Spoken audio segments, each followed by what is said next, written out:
The river smelled of iron and cold stone, a clean chill beneath the stink of horses and oiled mail. Rhaegar Targaryen listened to the Trident mutter and slap against its banks and thought, not for the first time, that the water sounded like 1,000 whispered prayers. The mists hugged the surface in ragged veils, drifting and parting, trying and failing to hide the black rocks jutting through the current like broken teeth. He sat his horse with an ease born of long practice, the pale gray destrier shifting beneath him, stamping at the chill. The armor he wore was heavier than the mail he had worn on the stepstones, heavier than the tournament half-plate that had glittered in the sun when he crowned Lyanna Stark his queen of love and beauty. This was war armor, black scales edged in red, the rubies at his breastplate catching each uncertain glimmer of light. They weighed on him as much as the crown that was not yet his. Behind him stretched the loyalist host in ordered ranks. Spearmen beneath scarlet banners, knights in steel, crossbowmen from King's Landing, the gold cloaks with their dull yellow cloaks snapping in the wind. The dragon's standard rose above them all, the three-headed beast seeming to writhe as the wind tugged at it. Somewhere to his left, Ser Barristan Selmy was giving quiet counsel to a knot of lesser lords. To his right, Ser Jonathan Darry and Ser Lewin Martell sat their horses in the white of the Kingsguard, their cloaks stark against the darker mass of the army. "You should be warm enough now, your grace," Ser Lewin Martell said with a rough Dornish chuckle as he brought his horse closer. "The Stormlands will do their best to oblige." Rhaegar's mouth twitched. "I am not king," he said softly, almost to himself. "Not yet." Lewin shrugged within his plate. "The river does not argue which way it must flow. It follows the fall of the land." "And what of men?" Rhaegar asked. "Do they follow the land as well? Or the storm?" Ser Lewin had no answer for that. He bowed his head instead and made the sign of the seven-pointed star against his breast. A raven wheeled overhead, a black fleck against the pale sky. Rhaegar watched it circle, watched it dip and vanish into the mist. His thoughts turned, as they always did in quiet moments, to prophecy. The prince that was promised, born amidst salt and smoke. A song of ice and fire. He had thought once that the song might be his own. Now he knew better. He felt the weight of unseen years pressing down, the sense of standing at the hinge of the world. Across the water, hidden by distance and mist, the rebels gathered. Robert Baratheon with his warhammer and his crownless stag. Eddard Stark, quiet and steady as winter stone. Men he had never wished to face like this. Rhaegar closed his eyes for a heartbeat and listened to the river's low lament.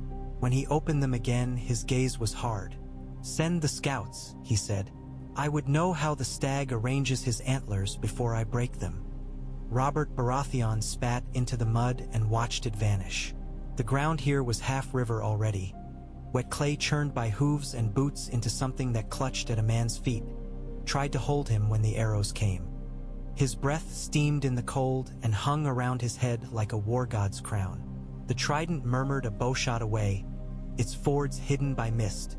He could hear the loyalist horns on the far side, distant and thin. The enemy was there.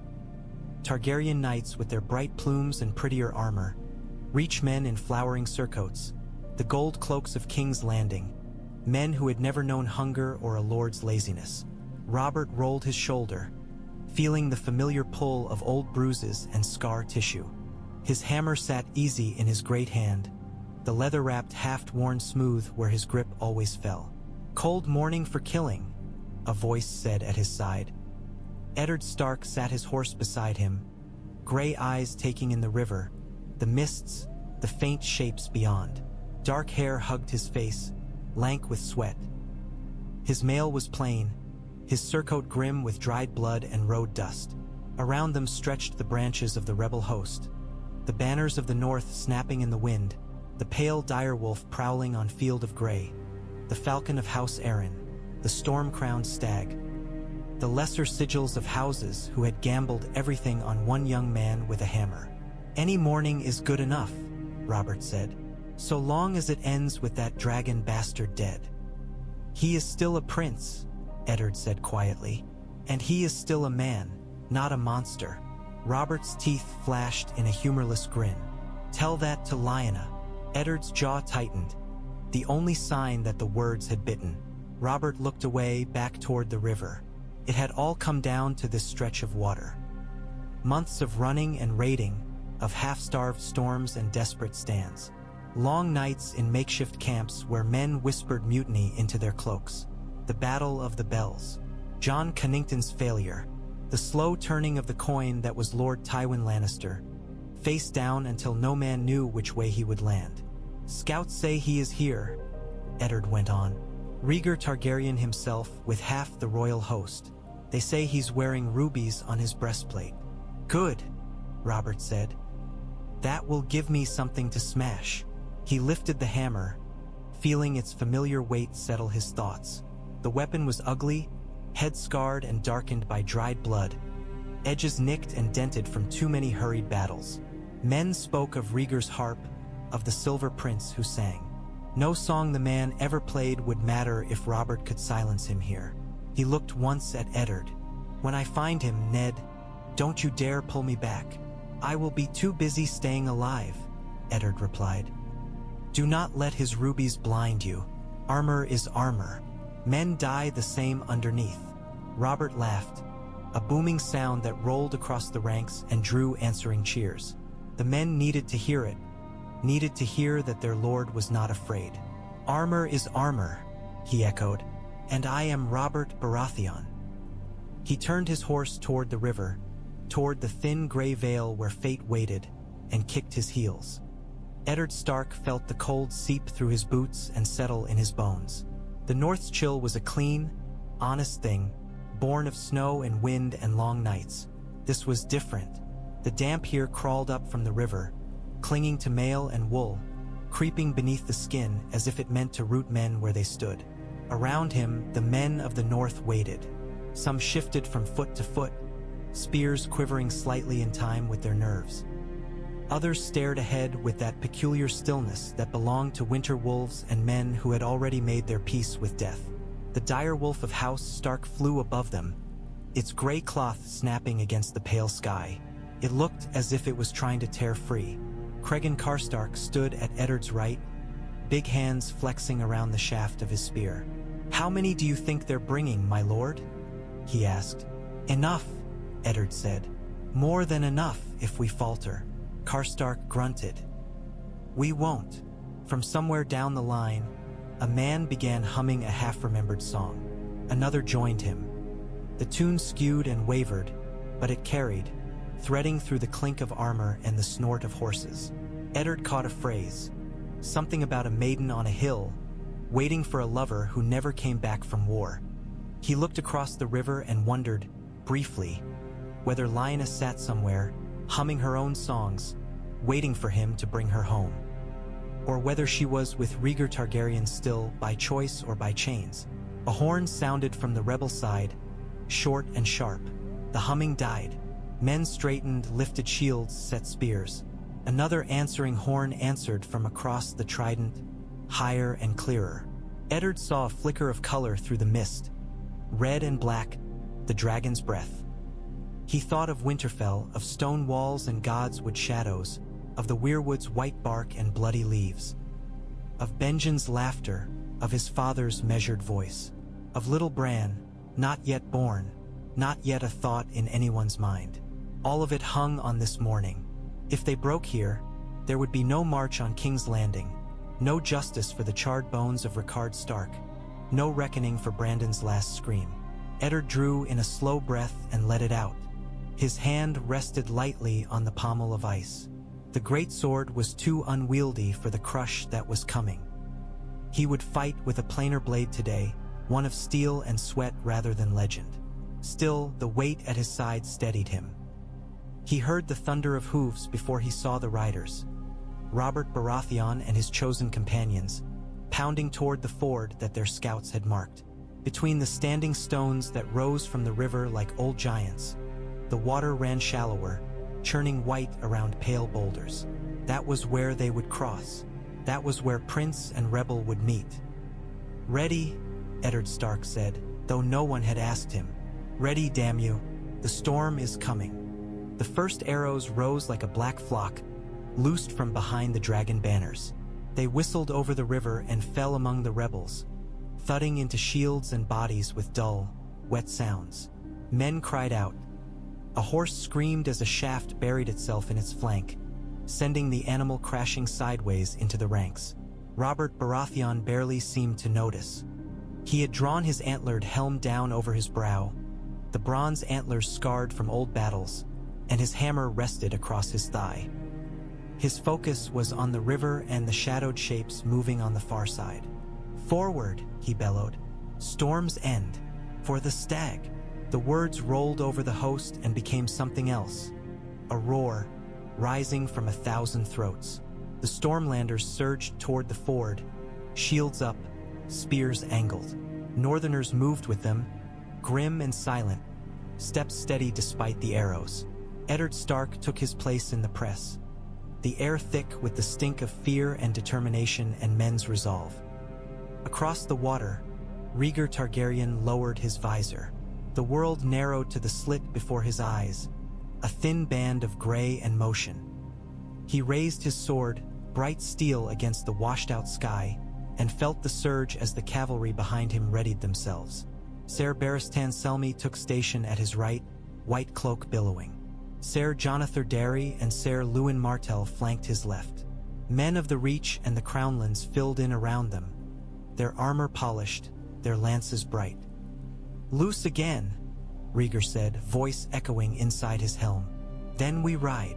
The second volley rose, darker than the first.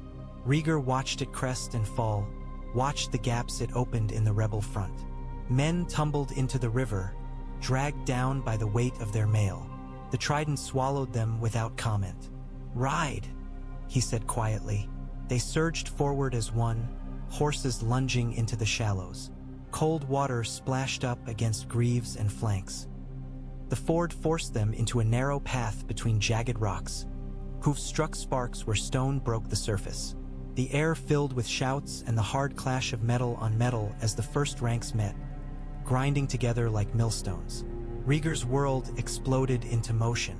A rebel knight loomed before him, shield bearing a crowned stag crudely painted over an older sigil. Rhaegar's sword flashed, catching the man's uplifted axe and knocking it wide. His horse slammed shoulder to shoulder with the others. He smelled the man's breath, heard his grunt of effort. A quick twist, a sharp cut, the man's gorget parted, and a spray of hot blood streaked Rhaegar's black scales. The river churned red beneath them. He moved on, propelled by the press of riders behind him. Steel rang again and again. A Northman's spear glanced from his breastplate, jarring his teeth. He answered with a cut to the man's thigh, then a second to the exposed neck as the man doubled over. Somewhere to his left, Ser Barristan shouted a warning. A hammerhead glanced off Rhaegar's pauldron, sending a flare of pain down his arm. He wheeled, parried, struck. Each motion felt inevitable, an echo of some song he had always known. Yet for all his skill, for all the advantage of armor and discipline, the rebels did not break. They came on through the arrows and the water, through the slaughter at the ford. Men of the north locked shields and pushed, their spears thrusting in grim, relentless rhythm. Stormland knights crashed into the loyalist line with savage fury, war cries torn from raw throats. The river, once a mere boundary, became a living thing between them, dragging at legs, sucking at hooves, swallowing the fallen. The mist shredded as the battle's heat rose, revealing more and more of the chaos. Banners dipping and rising, horses rearing, the glitter of steel at every turn. In that storm of men and metal, Rhaegar searched. Somewhere ahead, amid that chaos, Robert Baratheon waited. Steel shrieked against steel as another axe bit at the rim of Rhaegar's shield. He twisted his wrist, letting the blow glance aside, and thrust forward. His sword slid beneath the rebel's raised arm, through the gap where mail met plate. The man's eyes went wide behind his visor before a rush of river water swallowed his final sound. To his right, Ser Barristan Selmy moved with the economy of long practice. His white cloak was already smeared with crimson, but his sword remained bright, a sliver of quicksilver in the murk. He parried a spear thrust, pivoted, and took the attacker's leg at the knee. As the man toppled, Barristan's shield rose, catching an arrow that might have found Rhaegar's exposed joint. "You left yourself open," the Kingsguard said, voice calm within the chaos. Rhaegar spared him a brief, rueful glance. "Then it is well you are here." They pressed on. Around them, the loyalist cavalry struggled to keep its formation. The ford stones broke their unity, forced them into knots and clusters where men fought 3 against 1 or 1 against 3 without any lord's command. The rebels proved more tenacious than Rhaegar had hoped. They seemed to spring from the river itself, faces set, voices ragged with effort but still shouting their rebel cry. "Baratheon!" someone roared nearby. "Baratheon and the king in the storm." The words hardened the air. Rhaegar felt the shift, the subtle drawing forward of a single will around which the others gathered. He looked up and saw a gap opening ahead, a space in the press shaped not by chance but by a kind of respect. Men on both sides fell back half a pace, blades still ringing, but their gazes flicked to the same point. Through the spray and the churn of hooves, a massive figure rode into view. Bronze antlers crowned his helm, dark with old blood. The stag of House Baratheon flew above him, snapping madly in the wind. The warhammer in his hands looked almost too large for a man to wield, yet he swung it as easily as Rhaegar might a practiced sword. Robert Baratheon broke through a knot of loyalist riders like a storm breaking against a cliff and finding it weaker than it had believed. His hammer crashed into a knight's shield, caving wood and metal and ribs in a single blow. The man's horse stumbled. Robert rode on, trampling the fallen. A second swing took a sword clean from a man's grasp and carried on into the man's chest, folding him like damp parchment. He turned his helm and found Rhaegar. Even through the narrow slit of his visor, across the tumult of battle, Rhaegar knew when their eyes met. The world drew in, the noise flattening to a distant roar. All the years between them, the stepstones, the tourneys, the songs, the slow unraveling of a realm, tightened into a single taut instant. "Rhaegar!" Robert's voice carried above the battle, a raw bellow. "Rhaegar Targaryen!" Rhaegar lifted his blood-slick sword in answer. "Robert Baratheon." He nudged his horse forward, and the river seemed suddenly shallower beneath him.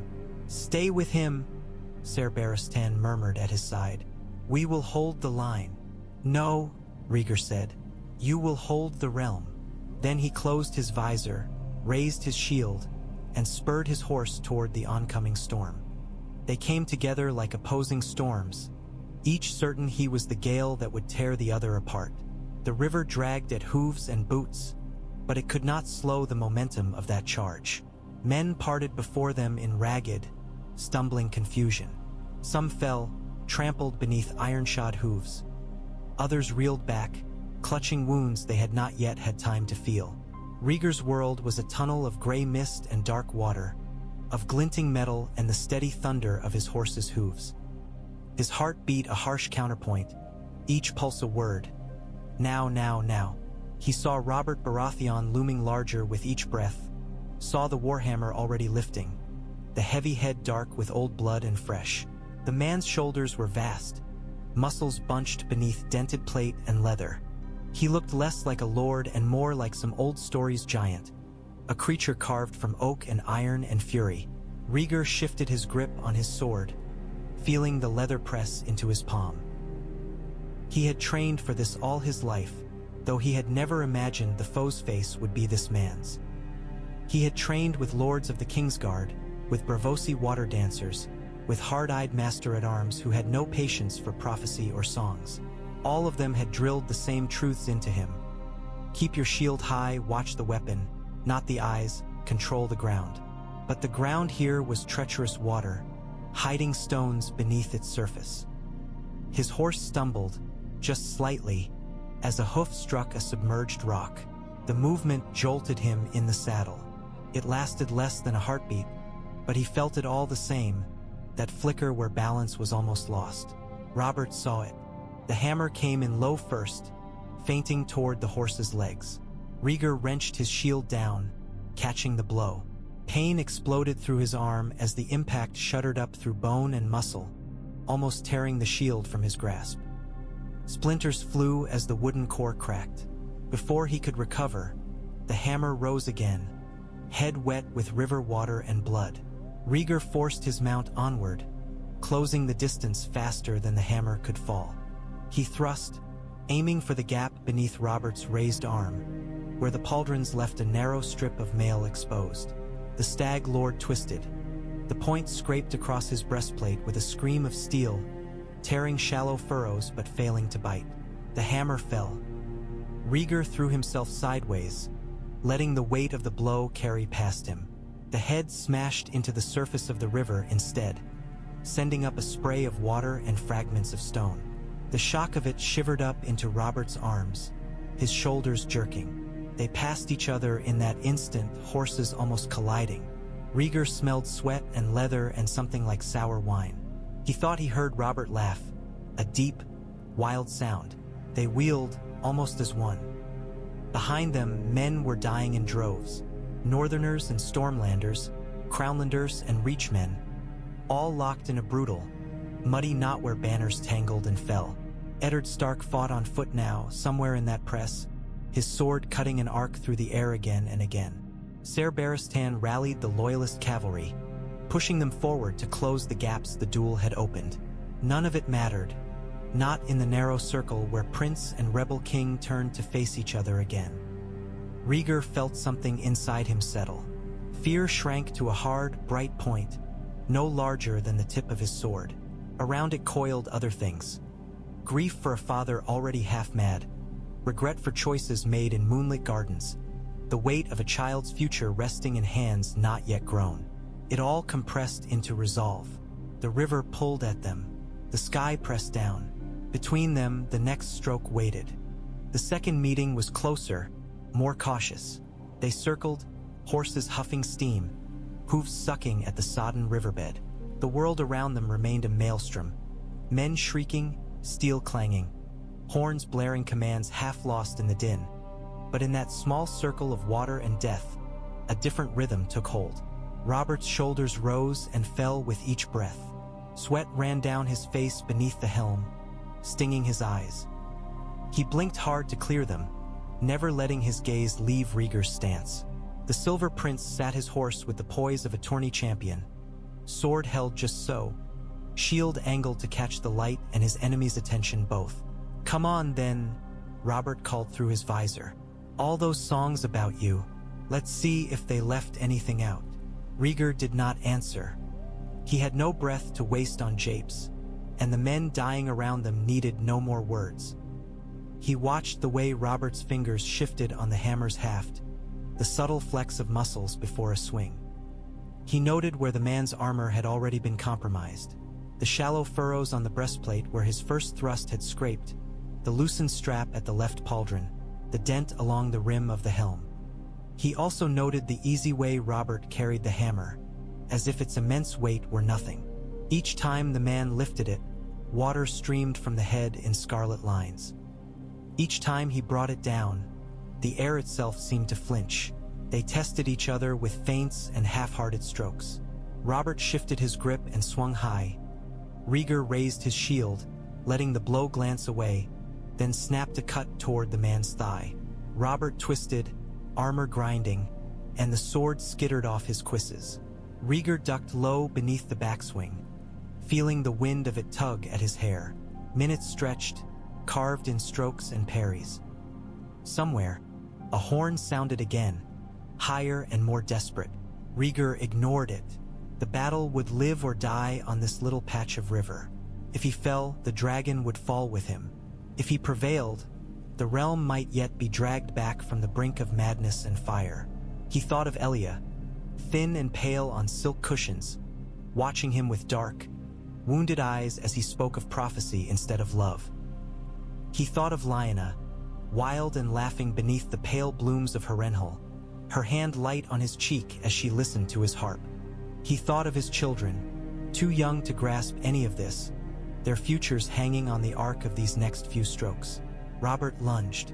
The hammer came in low again, But this time it turned at the last instant, rising in a vicious uppercut meant to cave in Rhaegar's ribs. Rhaegar threw himself sideways, shield down, and felt the hammer's head graze along the metal with a hollow, ringing sound. The impact shuddered up his arm. Numbness threatened his fingers. He answered with a thrust aimed at Robert's armpit. The Stag Lord jerked back, armor screeching. The point glanced off the edge of his breastplate and caught instead along the seam of his vambrace, tearing leather but drawing no blood. Their horses crashed together, chests colliding. For a heartbeat, they were nearly face to face. Rhaegar saw Robert's eyes then. Blue, bloodshot, alight with something more complex than simple rage. There was grief there, and a hurt pride, and a terrible, unyielding certainty. "You took her," Robert rasped. "You would have killed her." Rhaegar shot back, the words torn from him. Their horses wrenched apart, hooves flailing.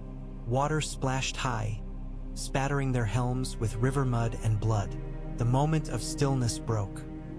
The duel surged forward once more, sharper, more desperate. The third exchange was not cautious.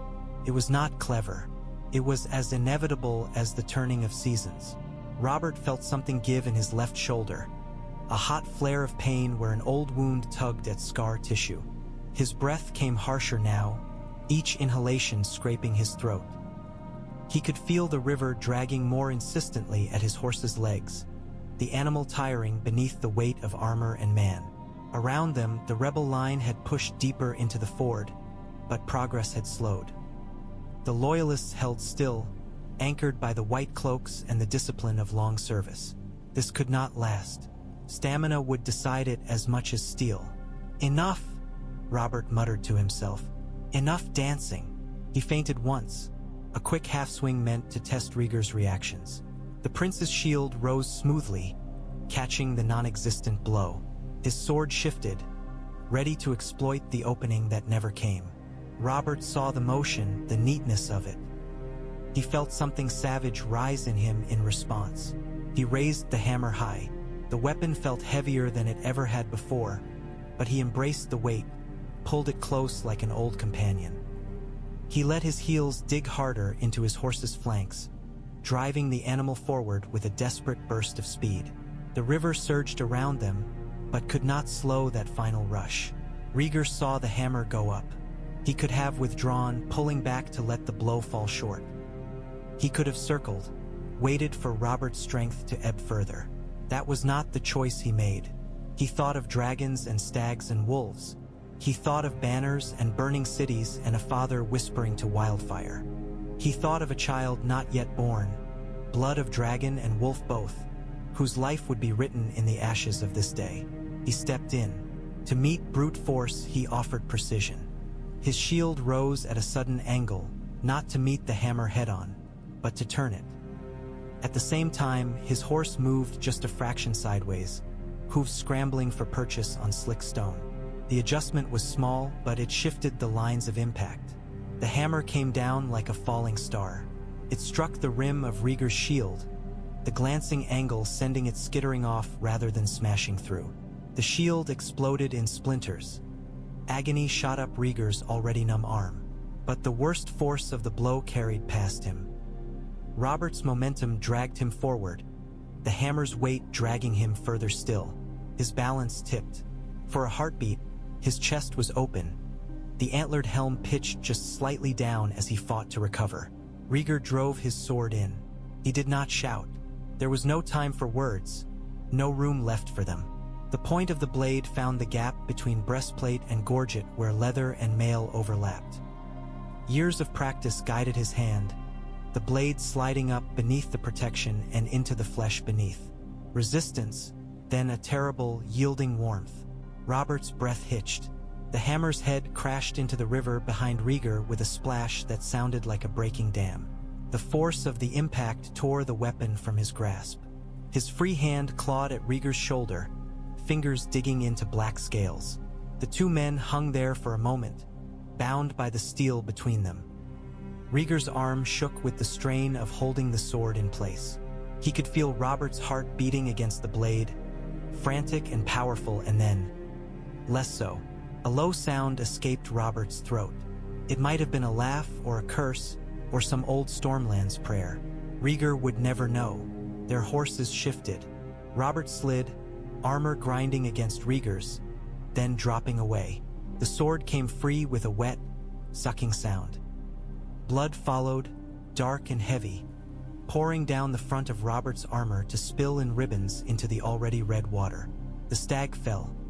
The noise of battle faltered, as if someone had thrown a cloak over the world. Blades still clashed, men still cried out, but a shiver ran through the massed bodies on both banks of the Trident. Heads turned, eyes widened, voices died in open mouths. Robert Baratheon hit the water with a heavy splash, armor dragging him down. For an instant, the river tried to claim him whole, swallowing him in froth and scarlet murk. Then a surge in the current rolled him partially onto his back. His antlered helm slipped askew, revealing a pallid, bearded face already slackening. Rhaegar stared down at him. The sword in his hand felt distant, as if it belonged to someone else. Blood ran freely from the blade, dripping in slow, fat drops into the water below. Each drop sent ripples out across the surface, little circles that spread and overlapped and vanished amid the larger churn. He had imagined this moment often in the abstract way a commander must. The sight of his enemy broken, the symbol of the rebellion destroyed. In his mind's eye, it had always come with a surge of triumph, the fierce satisfaction of having won the necessary victory, of having preserved the realm from ruin. There was no triumph now, only a hollow space where something vital had been. Robert's eyes were open, staring at a sky he could no longer see. Lips that had shouted so many war cries now lolled half-parted, a thin thread of blood trailing from the corner. The great chest that had laughed and roared and carried 1,000 boasts was still. Rhaegar remembered him as a boy in the Red Keep's yards, visiting as a fosterling to Jon Arryn, a broad-shouldered youth with too loud laughter even then, swinging a blunted sword with reckless enthusiasm. He remembered drunken songs at court, Robert pounding his fist on the table in time with the music, eyes bright. He remembered, too, the flash of fury on the man's face when he had crowned Lyanna at Harrenhal, the way his hand had tightened on his cup. "Your Grace!" The cry came from somewhere behind Rhaegar. Ser Barristan, perhaps, or Ser Jonathan. The voice was tight with urgency. The rebels! He looked up. Shock had punched a hole in the rebel lines. Men nearest to the fallen lord stood frozen, weapons limp at their sides. Beyond them, others were shoving forward, trying to see what had happened. A storm of voices rose in a confused jumble. "The king! Robert! No, no, he cannot! Fall back! Fall back!" Somewhere among them, Eddard Stark fought to keep his footing in the suddenly shifting tide. He had seen, Rhaegar realized, the moment the sword went in. The Northman's face was a pale mask streaked with blood and river water, eyes wide, mouth set in a line that might have been pain or iron control or both. A few men broke and ran, pushing through their own ranks toward the bank. Others stood their ground through sheer habit, raising shields as the loyalists pressed their advantage. The rebel host teetered on the brink of panic. Rhaegar tore his gaze from Robert's still form. Later, he told himself, there would be time later to reckon with what he had done, with what it meant. For now, there was a battle to end. He raised his sword, the red-streaked blade catching the dim light, and turned in the saddle to face his own men. "Forward!" he called, voice ringing across the water. "Drive them from the river. Spare those who yield. The war dies here." The words were not poetry. They would not be remembered in songs. But they did what they needed to do. The loyalist line surged, driven by the sight of the fallen stag and the steady presence of the Silver Prince above him. Men stepped over Robert's body without knowing whose corpse the river had laid at their feet. By midday, the river had more iron than water in it. The fighting broke in fits and starts. Here a pocket of Stormlanders stood back to back around a fallen banner, refusing quarter until the last man bled into the Trident. There a knot of Northmen laid down their arms at the sight of surrounding spears, faces set, backs straight even as they knelt. Crownland soldiers dragged prisoners from the shallows, stripped them of weapons, and bound their hands with whatever cord or cloth came to hand. The cries changed. Less rage now, more pain. Men called for mothers, for gods, for wine, for death. The air reeked of blood and churned mud and opened guts. Far downstream, where the current ran faster and clearer, shields and bodies alike bobbed and spun away toward the sea, carrying with them sigils that would never fly again. Rhaegar rode slowly along the ford, his horse picking its way carefully among the fallen. His arm throbbed where the hammer's glancing blows had struck. His shield hung in tatters from the remnant of its strap, and each jolt sent a jab of pain through muscle and bone. He kept his visor up now. It seemed wrong, in the face of so much death, to hide behind steel. "Your Grace," Ser Barristan Selmy said, weary but upright at his side. "The remaining Stormlanders are pulling back. Many throw down their arms when they see you. Others flee into the river and drown for their trouble. Have our men throw lines to those who flounder," Rhaegar said. His voice sounded thin to his own ears. "We are done killing for today." Selmy studied him a moment through blood-smeared features. Then he bowed his head. "As you command." On the far bank, the remnants of the rebel host were already withdrawing in ragged order. Eddard Stark rode among them, rallying where he could, ordering retreat where he must. Rhaegar watched him for a time, the slight, dark figure cutting through the press like a sliver of winter night. Their eyes met once across the water. No words passed between them. What could be said? Rhaegar had slain the man Eddard had followed into rebellion, the friend he loved like a brother. Eddard had raised banners against the crown, marched Northmen and Stormlanders alike to this river to spill their blood in defiance of the dragon. Between them lay more than water and dead men. There lay a sister missing, a father burned, a brother strangled, a realm split down the spine. Eddard inclined his head, a fraction, not in thanks, not in surrender, in acknowledgement only. Then he turned his horse and rode after his retreating men. "My prince," Ser Luwin Martell said, riding up, his white cloak hanging in soaked tatters, "we have taken many captives. Lord Buckler has yielded. Ser Richard Lonmouth is among the fallen, I am sorry to say. We found this on one of the bodies." He held out a banner staff. The cloth that hung from it was torn and muddied, its colors smeared by blood and river water. Yet the sigil was still clear enough. A crowned stag, antlers spread in defiance. Rhaegar took it. The wood felt slick beneath his gauntlet. He looked at the stag for a long moment. In the end, he did not raise it in triumph or cast it into the river. He snapped the staff across his knee. The crack echoed faintly above the low roar of the water. "Send riders ahead to King's Landing," he said. "Tell my father that Robert Baratheon is dead and the rebellion broken. Tell him the realm can yet be saved." He did not say from what. From treason? From the chaos that had seemed ready to consume it? Or from the mad king himself, with his jars of wildfire and his whispered orders to burn them all? The wind shifted, carrying with it the distant shrieks of carrion birds already circling. Rhaegar glanced upriver, toward a future only half seen. In his mind's eye, the Trident's bloody water flowed not to the sea but into years yet unwritten. It ran through King's Landing's crowded streets, through Dragonstone's black halls, through the green fields of the Reach and the hard stones of the north. It ran, too, through a tower in Dorne where a woman with wolf's blood lay on sweat-damp sheets, crying out a single name. Somewhere beyond the horizon, a child's first breath waited. Rhaegar tightened his grip on the broken banner staff until his knuckles whitened. The rubies on his breastplate glimmered darkly, each one a captured drop of the river's new color. "The hammer has fallen," he murmured, so softly that only the river heard. "Now we see what breaks." He turned his horse away from the ford, away from the fallen stag and the retreating wolf, and rode toward the road that led to the city of his birth, and to the throne that had just become his to claim or to destroy. The road that ran south from the Trident had never seemed so long. Rhaegar Targaryen rode at the head of his host, the pale gray of his horse muddied to a dull brown by dust and dried blood. The rubies on his breastplate had lost their gleam beneath a crust of grime, yet they still caught what little light the fading sun offered. His men marched behind him in ragged order.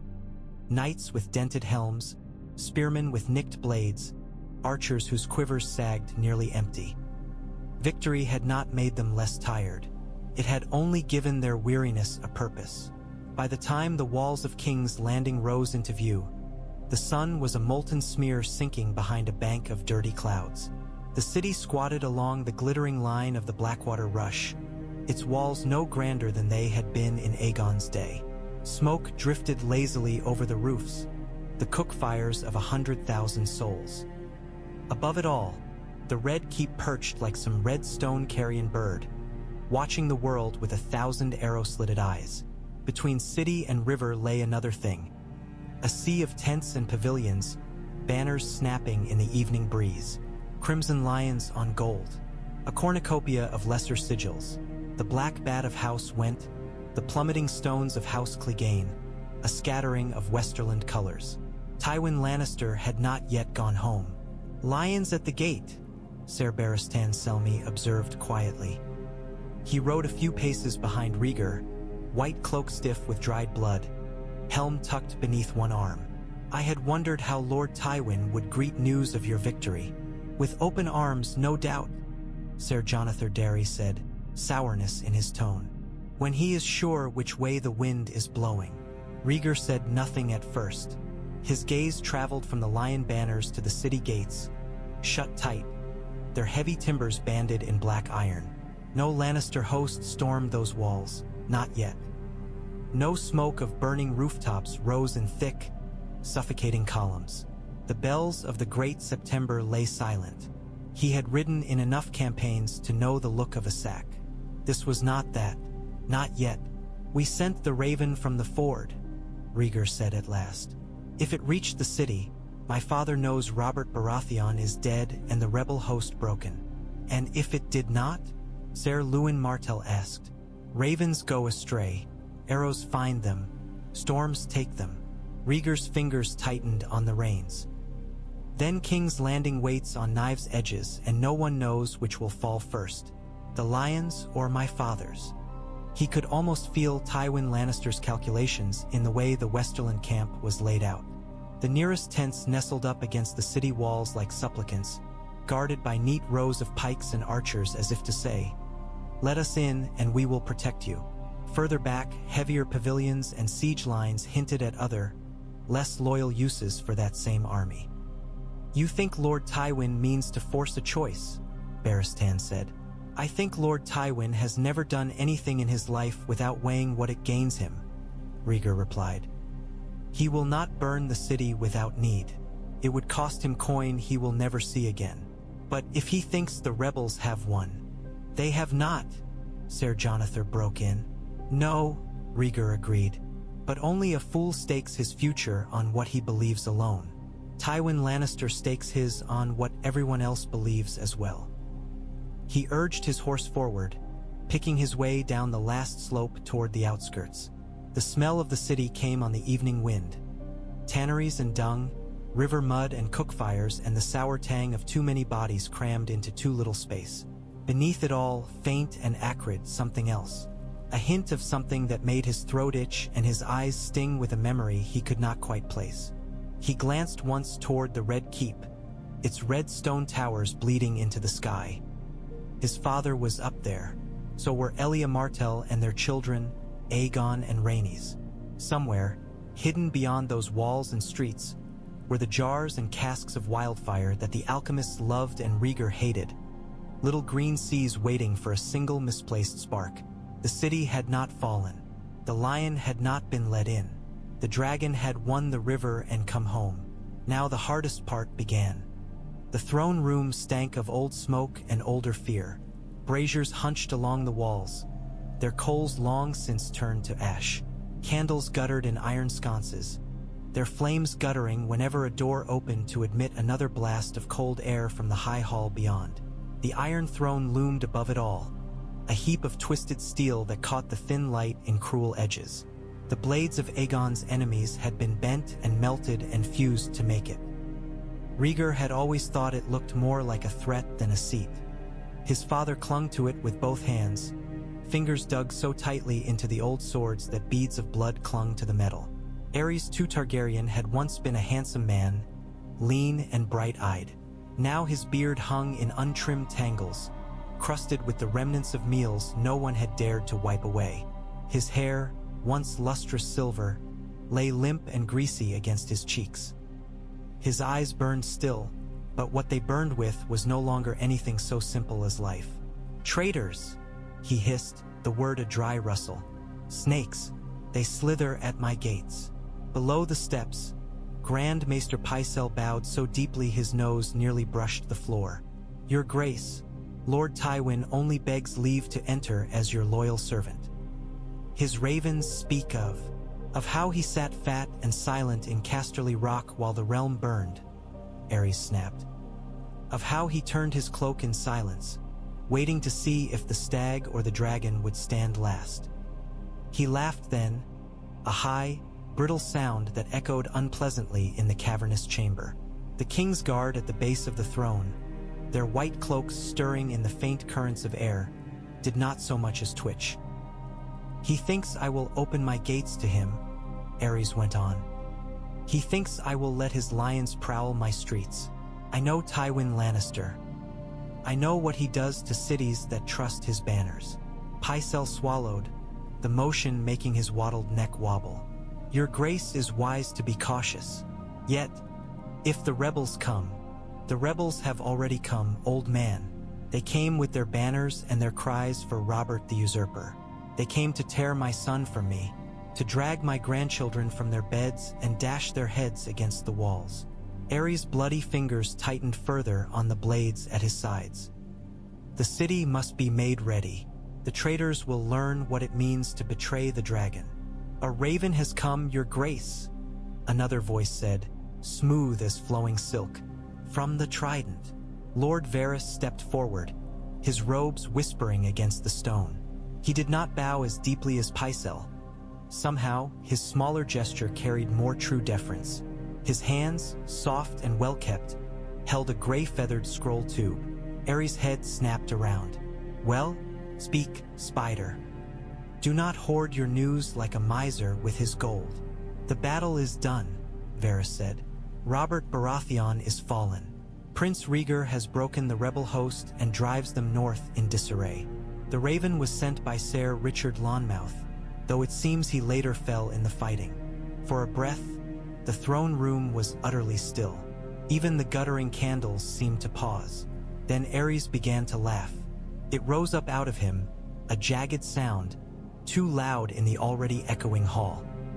He laughed until his voice broke, until the sound turned to coughing. Thin strings of spittle hung from his lips when he finally drew a ragged breath. "My son," he croaked. "My son has slain the usurper." "So the Raven says," Varys replied. Pycelle's relief was almost a physical smell. "Then the danger is past, Your Grace. With the rebels scattered, the realm will rally to you. There will be no need for extreme measures." The pyromancer lurking in the shadows stiffened. His green-stained fingers tightened around the handle of the small iron case he carried. Beneath the hem of his robes, his boots sparkled faintly with droplets of hardened wildfire. Aerys' gaze slid to him, sharp as a knife. "No need," he echoed slowly. "No need to be prepared." "Prepared? Yes, of course," Pycelle babbled. "Always prudent, Your Grace, always prudent. But they would have burned for me," Aerys murmured. "All of them. If the usurper had broken my son, if Tywin had thrown in with the rebels, the city would have gone up like kindling. Green fire from the sept to the flea bottom. They would have burned, and I would have watched from my throne as they screamed. Mine to take, mine to give." His eyes shone, unfocused. The pyromancer shivered as if in ecstasy. "But it seems the gods have spared them," Aerys went on. "For the moment." His gaze snapped back into focus. "Where is my son? Where is Rhaegar?" "Riding hard for the city, Your Grace," Varys said. He will be here within the day, if his horses hold. He will come to his father, Aerys said softly, to the king, and then we shall see what songs he sings. He released the blades long enough to lick the blood from his fingers, one by one, tongue darting like a lizard's. When he was done, he beckoned the pyromancer closer. Rossart, he whispered, you will keep the jars where we placed them. You will say nothing. Not to the prince, not to any lord, not even to the spider.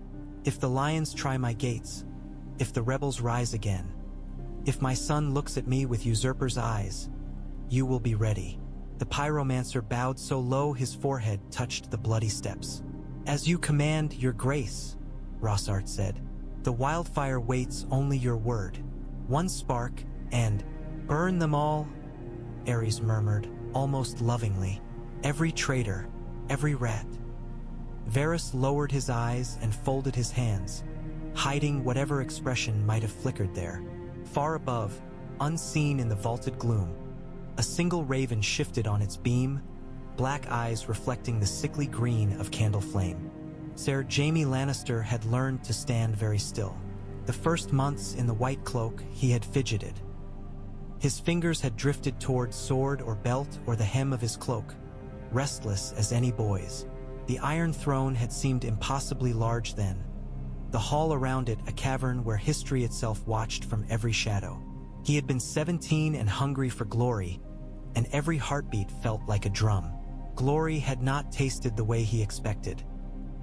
He stood now at the foot of the throne's jagged steps, spine straight, hands where any man with half an eye could see them. His fingers rested lightly on the pommel of his sword, as if only to reassure himself of its presence. His gaze was fixed somewhere over Aerys' shoulder, on a point where the stone wall met the rising curve of the ceiling. The trick had been taught to him by Ser Gerald Hightower. Never stare at the king when his madness is on him. You will only see what you cannot unsee. He listened anyway.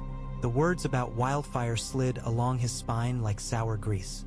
Rossart's simpering assent, Aerys' breathless little laugh when he whispered, burn them all. Jaime's jaw clenched, but he kept his face smooth.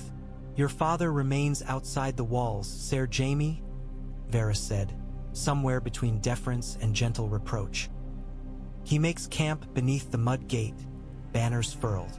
No siege lines, no rams. Only patience. Jaime's throat tightened. He did not let the movement reach the rest of him. Lord Tywin awaits his king's pleasure, Aerys said.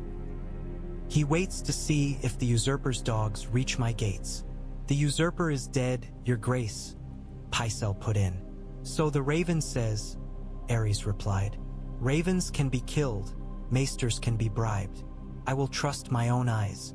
When I see my son enter this hall in his armor of rubies, when I see him kneel and offer me his sword and the heads of his traitor lords, then I will know.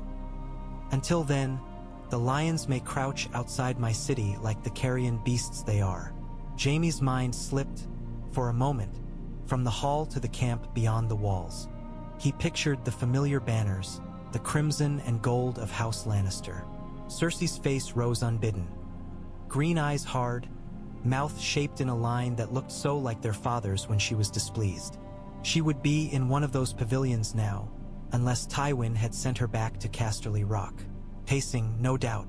Planning. He had dreamed once of riding into the city at the head of that host in triumph, golden and bright, the people cheering for their handsome young hero. The reality of his arrival had been quieter. A summons, a white cloak, a king with oil-slick hair and bitten nails. You wanted a place in the songs, his father had said, voice like a rasping file.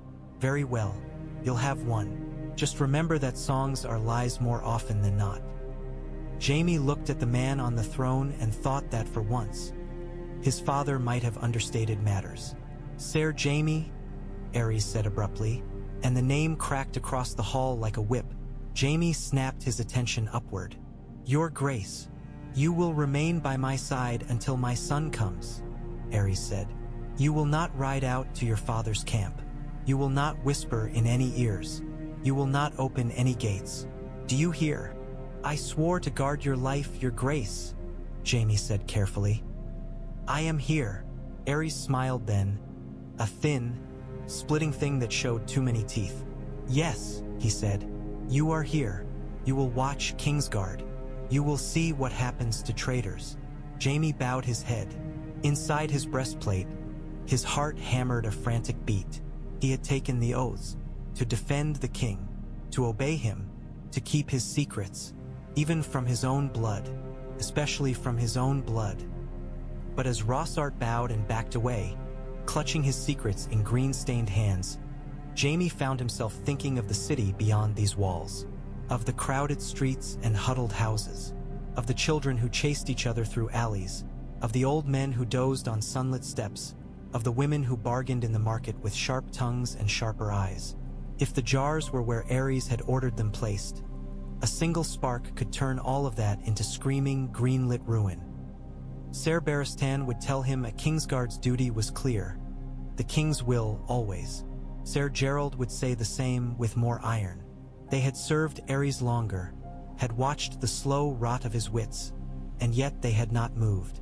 Jaime was younger, less patient, less willing to watch a city burn because a madman had the right to strike the match. His hand slid from the flagon's handle to the hilt of his sword. "Forgive me," he murmured, though he could not have said to whom. He turned, moving as quietly as a man in steel could, and went in search of the pyromancer first. Tywin Lannister had never liked the smell of camps. The mix of horse and sweat and wood smoke offended him, but he endured it as he endured all necessary discomforts, with a hard, impassive face. Inside his command pavilion, the worst of the odors were held at bay by thick, waxed canvas and a brazier burning slow coals. A map of the city lay spread on the table before him, weighed at the corners by polished stones. Markers of carved lion heads and stags and dragons dotted the parchment. News came in layers. The first raven had spoken of Robert's advance on the Trident, of the rebel host's boldness. Tywin had read it twice, once as a liege lord, once as a banker calculating risk. The second, hours later, had hinted at the prince's march to meet them. He had frowned. The third had never arrived. Somewhere between river and city, an arrow or a storm or some peasant's empty belly had claimed it. He was still waiting for the fourth when a scout came to his tent flap, helm tucked beneath one arm. "Lord Tywin," the man said, "riders on the King's Road, a great host, dragon banners." Tywin did not allow himself the luxury of relief. "Do they fly the black or the red?" "Red, my lord, the prince's colors." He nodded once. "Send word to the gate that I request audience with the king at once, as his loyal servant, and to the prince as well when he arrives." When the scout had gone, he stood for a time, hands braced on the table, eyes on the tiny painted towers of the Red Keep. In another turn of the coin, he might have done as he had in his youth. Come late to a king's war, let others bleed on the Trident, then ride to the victor's gates with open arms and closed intentions. He thought of King Aerys, of the years of insults and slighted honors, of Cersei, dismissed from consideration as Rhaegar's bride, as if a lion's daughter were not fit to sit a dragon's side. He could sack this city. His men were disciplined, his siege lines already half-sketched in the lay of the land. He knew the weak points of these walls as he knew the weak points of most men's armor. A short, brutal storm of sword and fire, and the Red Keep would be his. The throne would be open, but sacked cities were poor cities, and corpses paid no debts. A realm riven openly by kinslaying and usurpation would make any hand's task a nightmare.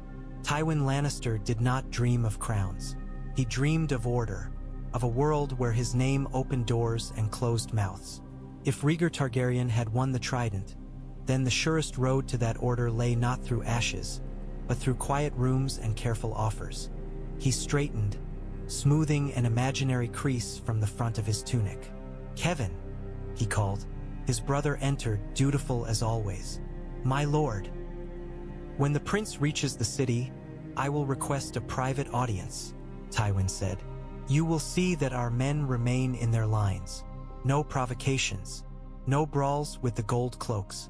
We are loyal servants, come to shield the capital in its moment of need." Make sure every man in camp can recite that in his sleep. Kevin's brow furrowed. And if the king refuses us entry? Tywin's mouth thinned. He will refuse. He fears me more than he fears the rebels. But he cannot refuse his own heir.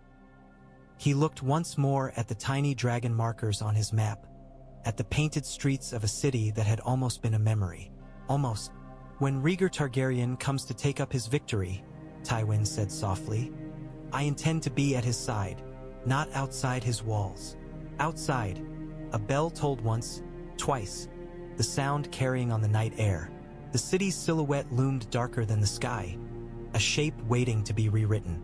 In the cold between stars, the lion waited as well. Dawn found King's Landing with its teeth clenched. The sky over the Blackwater was a bruised violet when the first horns sounded along the walls. Gold cloaks shuffled sleep from their eyes and dragged themselves to their posts, grumbling. The city's gates groaned as their inner braces were tested and reset. On the mud gate's parapets, the men of the city watch peered down at the neat red and gold lines beyond bowshot. They've been out there all night, one man muttered, squinting. Lions don't sleep? Not when there's meat on the walls, his sergeant replied, voice dry. Keep your eyes sharp, not your tongue. If they start bringing up ladders, I want to know before they reach the moat. But the prince one, they're saying, another watchman put in. Raven came. Robert's dead. Why are the lions still here if the war's done? The sergeant spat over the edge. Because there's more than one kind of war, you clod. Now hush. The lions showed no sign of storming the walls. Tywin's men stood in ordered ranks, shields on their arms, spears upright. Behind them, knights sat their horses with a calm that was almost insolent. The red and gold banners hung limp in the morning's lack of wind. They looked like tongues waiting to taste something. A party of 3 riders detached itself from the front line and advanced at a walk toward the gate. The captain of the mud gate's watch shifted uneasily, sweat beading beneath his helmet despite the chill. Archers, he called. Notched, not drawn. We're talking not killing. For now. The lead rider halted just short of a comfortable arrow's flight. He removed his helm, revealing grizzled, weathered features. His cloak bore the Lion of Lannister, but plain. No golden chain of office at his throat. I am Ser Adam Marbrand, he called up, sworn man to Lord Tywin Lannister. My lord requests audience with his king or his heir, as a loyal vassal come to defend the capital. The captain swallowed. He was a man of middling years, not stupid, but not overly blessed with imagination either. He had joined the city watch because gold cloaks earned enough to keep a family fed, and because life on the walls seemed safer than life in the alleys. Now he found himself the hinge between lion and dragon. The king. The king is in his throne room, he said slowly, as if the words might rearrange themselves into something better. We have orders. No one enters but with his leave. Then take this to him, Ser Adam said. He held up a sealed scroll tube. Lord Tywin offers his swords for the city's defense until this war is truly at an end. He will accept any conditions his grace sets. But he will not sit idle while traitors threaten the capital. The captain hesitated. No ladder, no ram, no charge. Only words. Those could be as deadly as any blade, he knew, but his orders did not mention words.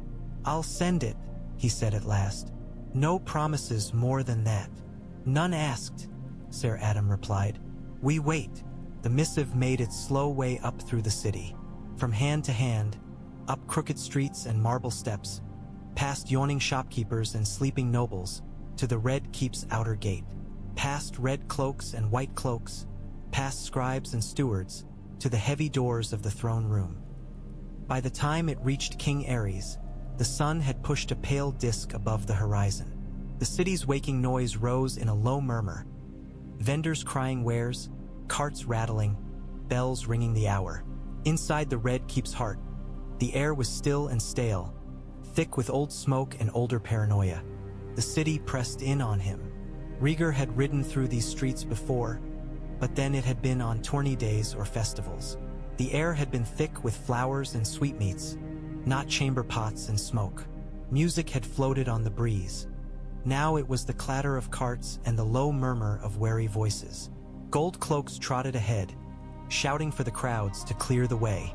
The people of King's Landing obeyed with the nervous eagerness of those who know too well what happens to those who do not.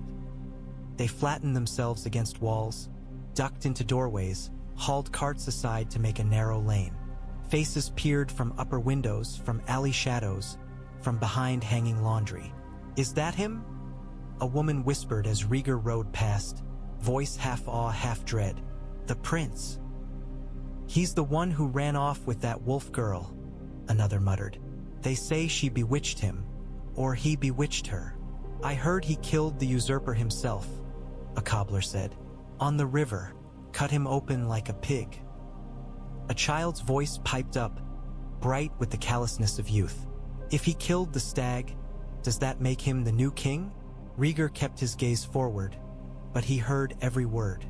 He felt the weight of every stare, the way they slid from his blood-streaked armor to the rubies at his breast to the dragon on his banner and back again. Curiosity, fear, resentment, hope, they washed over him in shifting waves. Ser Barristan rode at his right, eyes scanning the rooftops and alleys. Ser Luwin Martell's expression was hooded, as if he were weighing every brick and face against some inner ledger. Behind them, a picked company of loyal knights followed, armor polished despite the hard ride. They represented something the city had not seen in some time. Royal strength that was not merely the threat of wildfire. As they climbed Aegon's high hill, the press thinned. The streets widened, the houses grew taller and more finely built. Wealth clung here like dust in corners. The people who watched from these windows were better dressed, but their eyes held the same uneasy calculation. At the foot of the Red Keep, the gates yawned open. Red cloaks lined the way, halberds in hand. The captain of the gate, Ser Manfred, if Rhaegar remembered correctly, dropped to one knee as the prince approached. "Your Grace," he said, breathless. "The king awaits you in the throne room." Rhaegar dismounted, ignoring the ache that ran through his legs and back as his boots hit stone. A groom hastened to take his horse. For a moment, he rested a hand on the destrier's neck, feeling the animal's tired heat. The horse nuzzled at his palm, seeking something it would not find there. "Tell my men to make camp within the outer yards," Rhaegar said. "They are to trouble the city as little as possible. Any man caught looting or brawling loses a hand or worse." "Yes, your grace. And send word to Lord Tywin Lannister that I will receive him after I have seen my father," he added. "He has waited long enough." Barristan's head turned sharply at that. "You mean to bring Tywin Lannister into the city, your grace?" "I mean to keep him from tearing it apart from the outside," Rhaegar replied. "Whatever else he is, he commands a great host. Better those swords under my eye than beyond my walls," weighing their options. He took a breath, feeling the air cool in his lungs. The Red Keep rose above him, a familiar silhouette rendered strange by the distance of war. He had played in these courtyards as a boy, had sat in these halls listening to his father speak of justice and mercy before madness had crept into the spaces between those words. Now he climbed the steps toward the doors of the throne room, each stride measured, the scrape of his boots on stone loud in the hush. The white-cloaked figures flanking the entrance saluted with lowered swords as he approached. "Your Grace," Ser Gerald Hightower said, aged face as stern as ever, "the king is within." Rhaegar nodded once. "Then let us not keep him waiting." The doors swung inward with a groan of protesting hinges. The smell met him first. Old smoke, sweat, and something underneath, faintly acrid, that stirred a memory of alchemists' halls and green flame. He stepped into the shadow of the swords. The Iron Throne rose before him, a mountain of broken swords. Rhaegar felt the familiar prickle along his skin as he approached, the sense that the steel itself watched, remembered. He had never liked this hall. As a boy, he had thought it haunted. As a man, he found he preferred ghosts to some of the living. "My son," Aerys said. The word cracked like a whip. Rhaegar halted at the foot of the steps, as courtly training demanded. His armor creaked softly as he went to one knee, sword angled across his thighs. "Your Grace," he said. "Father." Aerys leaned forward on the throne, fingers digging again into the rusted hilts that formed its arms. Fresh blood smeared the metal where old rust already stained it. "They say you have slain the usurper," he hissed. "Tell me it is true." "It is," Rhaegar replied. He lifted his head, meeting his father's gaze with calm he did not entirely feel. "Robert Baratheon fell by my hand at the Trident. His host is scattered. The Northmen retreat. The Arryn banners are broken. The rebellion's back is broken." The hall murmured at that. Lords and knights, courtiers and scribes pressed along the walls, all craning to see. Some faces Rhaegar knew. Lord Chelsted, looking almost relieved, paid of the Kingswood Brotherhood, newly pardoned and resplendent in ill-fitting court silks. Half a dozen minor Crownland lords whose names slipped his mind. Others were strangers to him. Their reactions were much the same. Suspicion, hope, calculation. No triumph. Not yet. Aerys laughed, the sound brittle. "My son," he said again. "My true son. Not like the curs that called themselves loyal and sat in their dens while traitors snapped at my heels." His gaze flickered to where Ser Gerald Hightower stood, to where Jaime Lannister waited at the base of the steps, white cloak bright against the shadows. If he saw accusation in the Kingsguard stances, he gave no sign. "You have done well," Aerys went on. "You have spilled the usurper's blood into the river. You have shown the realm what happens to those who defy their king." Rhaegar rose. His knee ached from the blow it had taken at the ford, but he ignored it. "The realm is weary of blood, father," he said. "The men who remain in arms will not forget the Trident soon. If we move swiftly, we can offer terms to the rebels who survive. Leniency for those who bend the knee. A few well-chosen punishments for those who will not. We can knit this back together before it rips further." "Leniency," Aerys repeated, tasting the word like something foreign. "Yes," Rhaegar said. "Show them there is a difference between a just king and a mad usurper." Silence fell like a dropped curtain. Aerys' eyes narrowed. "A mad usurper," he said softly. "Is that what you think I have been, Rhaegar? Is that the song you have been playing in your tent at night? A sad little ballad of the Mad King and the Silver Prince who saves the realm from his own blood." A muscle ticked in Rhaegar's jaw. "I think the realm has suffered," he said. "I think mistakes have been made. I think we stand on the edge of a cliff, and if we do not step back, the fall will last for generations." "You speak as if you sat this throne," Aerys snarled. Spittle flew from his lips. "As if you wear the crown, not I."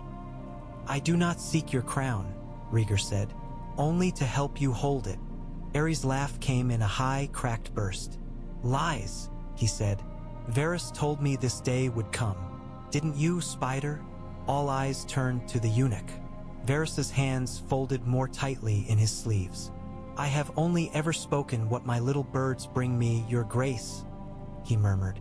"My son speaks of leniency," Aerys went on, ignoring him, "of mercy, of mistakes.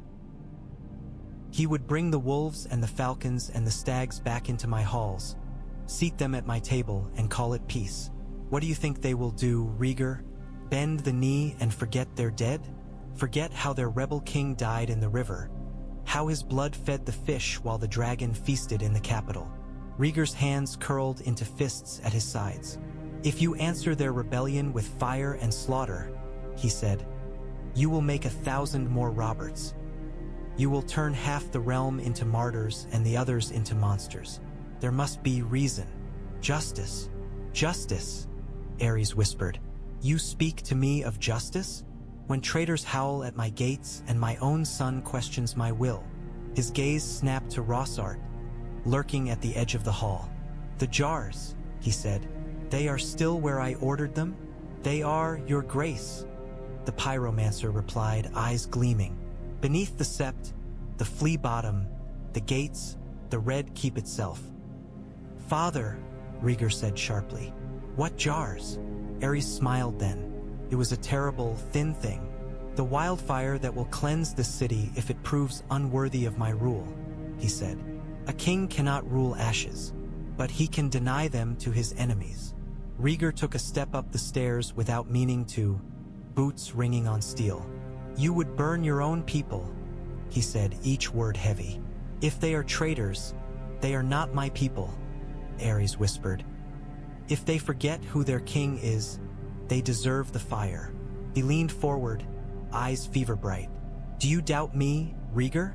Do you doubt your king? Your father?" Rhaegar looked up at him, at the graying hair and the blood on his fingers, at the man who had once lifted him high in this very hall to show him to cheering lords, who had once spoken of building a golden age on dragon wings. "I doubt that the man who says those words is fit to rule," he said quietly. Later, perhaps an hour, perhaps less. Time in the Red Keep had a way of stretching and nodding. Jaime found himself standing in a doorway he had not meant to reach. The argument between king and prince had spilled out of the throne room like water from a cracked cask, seeping into every corridor. Men whispered of raised voices, of the word fit, of the way Rhaegar had stood on the steps with his hand on his sword, and of the way Aerys had clutched at the throne as if it were a lifeline. Ser Gerald had sent Jaime to fetch wine. It was a simple errand, beneath a Kingsguard's dignity, but dignity had little to do with survival in King Aerys' service. Jaime had taken the flagon from a nervous servant and turned back toward the hall, only to hear his name, faint from another corridor. Curiosity had always been his worst vice. Now he stood in the shadows of a side chamber, breath shallow, watching his king and a man who smelled of burnt metal and lime bend over a map. "The Sept, here," Rossart said, tapping a green mark near the center. "The Great September of Baelor. Enough wildfire beneath its foundations to send its dome into the clouds. When it falls, the shock will carry along the streets, collapsing houses, tearing open the ground. Fire will find air. It will spread in a wave." "Good," Aerys murmured. His finger traced a line from the sept out toward the walls. "And the gates. Each has its share," Rossart replied. "When the traitors press to enter, the fire will meet them. The mud gate especially. The river will boil." Jaime's hand tightened on the flagon's handle until the metal bit into his palm. "And the Red Keep," Aerys said. "I will not be taken alive. If they come for me, if my son fails, if the lions and wolves crawl up my hill, I will sit my throne and watch it all burn." Rossart smiled a small, secret smile. "There is a cache beneath the great hall as you ordered. A spark there will turn the throne room into a sun. Whoever stands beside you will share your glory in the flames." Glory. Jaime tasted bile. He could picture it. Green fire erupting from the streets, pouring out of doorways, turning men and women and children into shrieking shadows. The sept toppling, bells screaming as they fell. The Red Keep a pillar of jade light. His white cloak would not burn any slower than any commoner's rags. "What of the prince?" Aerys asked softly. "He speaks of mercy. He questions my right.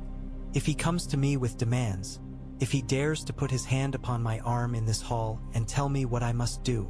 His gaze slid toward a small chest at the table's edge. It was a simple thing, iron-bound, locked. Jaime knew it held the key to the wildfire hall beneath the city. He had seen it before, had watched Aerys toy with it as a man might stroke a pet. "I am your king," Aerys said. "I have the right to burn my city if I choose. No son of mine will take that from me. Would he be king more than prince? I will show him what it means to defy his father." Rossart bowed his head. "The word is all we need, your grace. Say it and the pyromancers will move. One spark. Burn them all," Aerys whispered. "Burn them all if they dare defy me." Jaime stepped back, breath coming too fast now. The flagon threatened to slip from his hand. He caught it barely, fingers numb. He had sworn vows to protect the king's life, to obey his commands, to keep his secrets, to defend the innocent.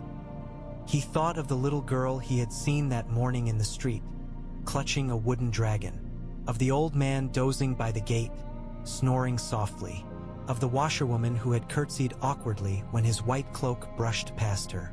None of them knew how close they stood to a fire they could not see. Ser Barristan would tell him a Kingsguard's duty was clear. The king's will always. Ser Gerald would say the same with more iron. They had served Aerys longer, had watched the slow rot of his wits, and yet they had not moved. Jaime was younger, less patient, less willing to watch a city burn because a madman had the right to strike the match. His hand slid from the flagon's handle to the hilt of his sword. "Forgive me," he murmured, though he could not have said to whom. He turned, moving as quietly as a man in steel could, and went in search of the pyromancer first. It happened faster than any song would ever tell it. Rossart died first, steel in his throat before he could even cry out. Jaime had found him slipping from a hidden stair near the alchemist's guild hall, a bundle of keys clutched in his hand. The man's eyes had gone wide, then glassy, surprise more than fear in them as he toppled down the steps. The keys had rung against stone like small, accusing bells. Jaime had taken them. He had given hurried orders to the gold cloaks he trusted most. Seal the alchemist's hall, drag every pyromancer you find into cells, pour sand onto any jar that looks the wrong color. They had stared at him, aghast and confused, but his white cloak and his tone had carried the moment. Then he had run. The sound of his own armor had seemed deafening in the narrow corridors. Servants flattened themselves against walls as he passed, eyes wide. The hall outside the throne room loomed sooner than he had expected, its great doors half ajar. Voices spilled through the gap, harsh and breaking. "You will not," Rhaegar was saying. "Father, listen to me. I am your king," Aerys shrieked. "You dare to tell me what I may burn? You dare!" Jaime slipped through the side entrance, the one the white cloaks used. He emerged behind the jagged bulk of the throne, the shadows deep here, the air thick with the scent of hot metal and the faint, acrid tang of wildfire that clung to the king's robes. From here, he could see Aerys' back. The once rich velvet of his robes gone threadbare at the seams, the silver hair hanging in greasy clumps, the line of his neck taut with fury. Beyond, he saw Rhaegar on the steps, one hand lifted as if in entreaty, the other on the hilt of his sword. The prince's face was pale, eyes dark with something more than anger, fear perhaps, or the exhaustion of a man who has fought too many battles already.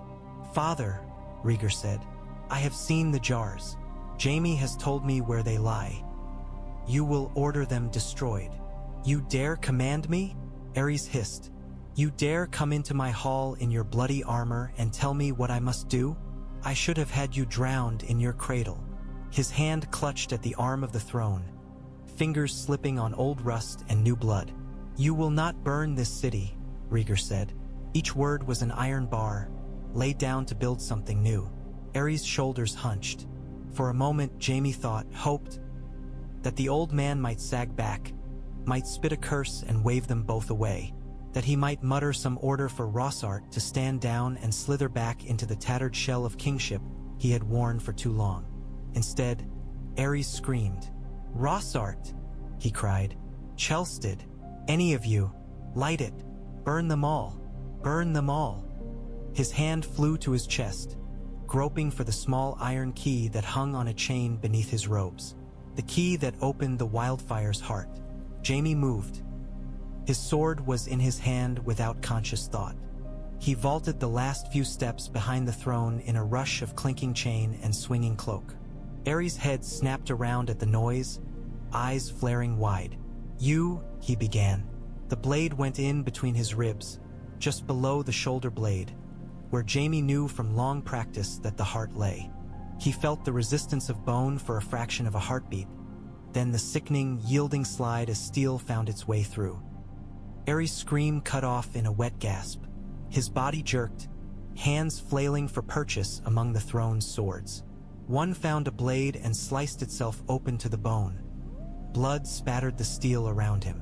Jaime pulled the sword free with a grunt and thrust again, this time from the front, the point bursting out through the king's chest in a red flower. The hall froze. For a heartbeat, it seemed that even the dust motes in the air hung motionless. Jaime stood there, breathing hard, his sword buried in the man he had sworn to protect. His white cloak was no longer white. Warmth seeped down his blade, along his hand. Aerys' eyes rolled up, then sagged half-closed. His lips moved once more, but whatever word they tried to form drowned in blood. The Iron Throne took him as it had taken so many before. He slid sideways, skewered anew on a dozen old blades as he fell. Blood ran down sword edges, pooling on the steps. Jaime tore his sword free and turned. Rhaegar stood midway up the steps, one foot raised for the next, frozen. His face had gone very still, too still. Behind him, the other white cloaks stared, horror and something like recognition warring in their expressions. Jaime, Rhaegar said, just his name, no honorific. He meant to burn them all, Jaime heard himself say. His voice sounded distant to his own ears. Rough. The jars. Beneath the city. He gave the order. I stopped Rossart. The others are being rounded up. He swallowed. I could not let him do it. Silence pressed in, thicker than any roar could have been.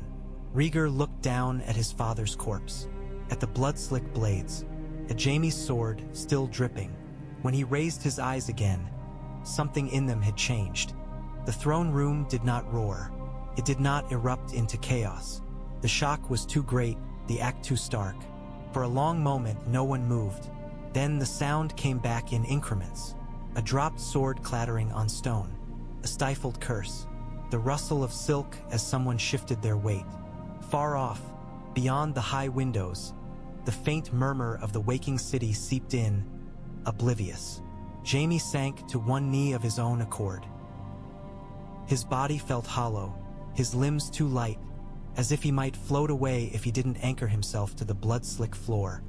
He laid his sword before him, the gesture automatic, some buried instinct dredging up a page from a childhood of drills. I have no excuse, he said, though no one had asked yet. Only reasons. I broke my vows. The white cloaks around him drew breath. Ser Jaime, Ser Gerald Hightower said. His voice held granite and something brittle. Do you understand what you have done? Yes, Jaime said. I killed my king. He lifted his head, meeting Rhaegar's gaze. And I saved your city. Rhaegar's eyes searched his face. Jaime tried not to flinch. He saw, in some detached way, how this must look. A boy in white sword red, standing over a dead king. A Lannister prince, no less, son to the lion outside the gates. Lord Varys melted from the shadows, hands clasped, expression carefully blank. Grand Maester Pycelle tottered forward a few steps, mouth working soundlessly, like a fish gasping on a dock. The Wildfire caches? Rhaegar asked at last. His voice was steady, but Jaime heard the strain beneath it. Sealed, Jaime said. Rossart is dead. The others are being confined. The gold cloaks have orders to flood the tunnels if they smell so much as a whiff of lime. Rhaegar drew a slow breath. He turned, looking up at the corpse on the throne. Aerys II Targaryen, last of his line to wear the crown, looked small now, tangled in swords. The blood made no distinction between king and any other man. It ran freely down steel, down stone, pooling at the steps like a dark, accusing shadow. Rhaegar mounted those steps slowly, each one a weight. He paused beside the body, studying the slack face. Whatever love he had once borne, the man had been killed, slowly, over the years by madness. Yet grief, stubborn thing that it was, rose anyway. Not for the king, but for the father he might once have been.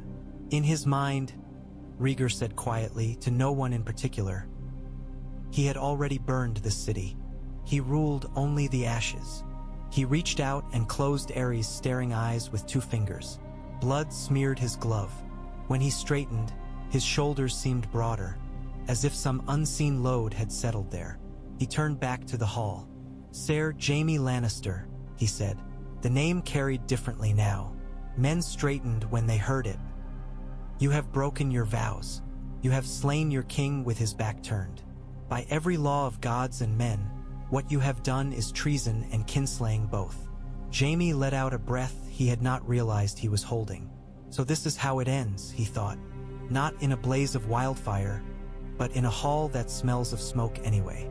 And yet, Rhaegar went on, had you obeyed those same vows, had you stood aside and let my father's madness rule, this city would now be a pyre. Every man, woman, and child in King's Landing would have paid for our sins in green fire. He descended the steps until he stood before Jaime once more. I will not call that justice. The hall stirred. Varys watched keenly, head tilted. Pycelle's mouth opened, then snapped shut at some look he read in the prince's. No, the king's eyes. You will live with what you have done, Rhaegar said. You will live with every whisper, every name they give you. Kingslayer, they will call you. Oathbreaker, let them. Wear those names. Remember why you earned them. He glanced at the other white cloaks. You will remain in the Kingsguard, he said to Jaime.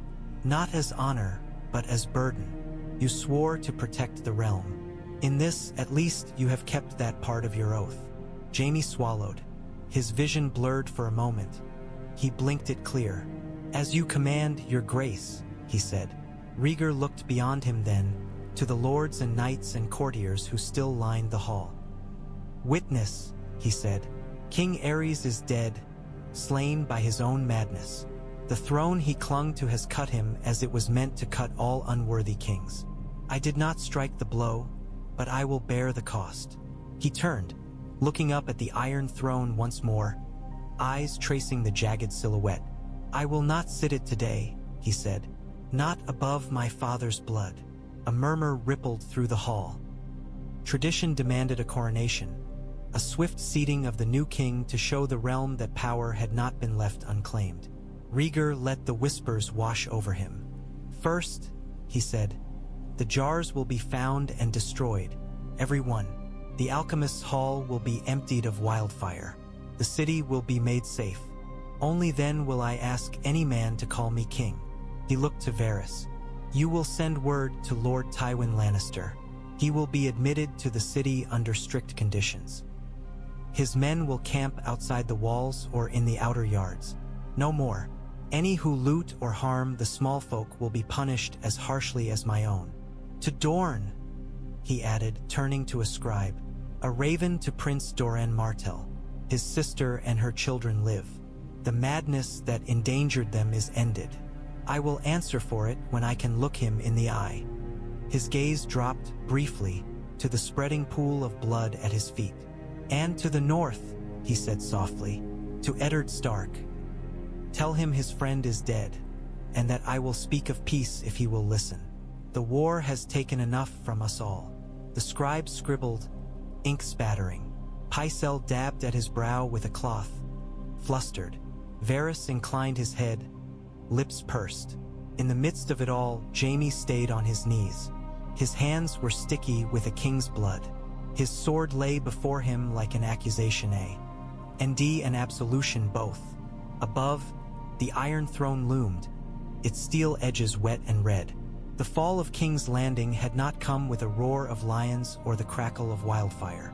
It had come with the quiet, shuddering breath of a dying man and the decision of another to live with what he had done to stop him. Outside, the city went on breathing, unaware that the song of dragons and kings had changed its tune.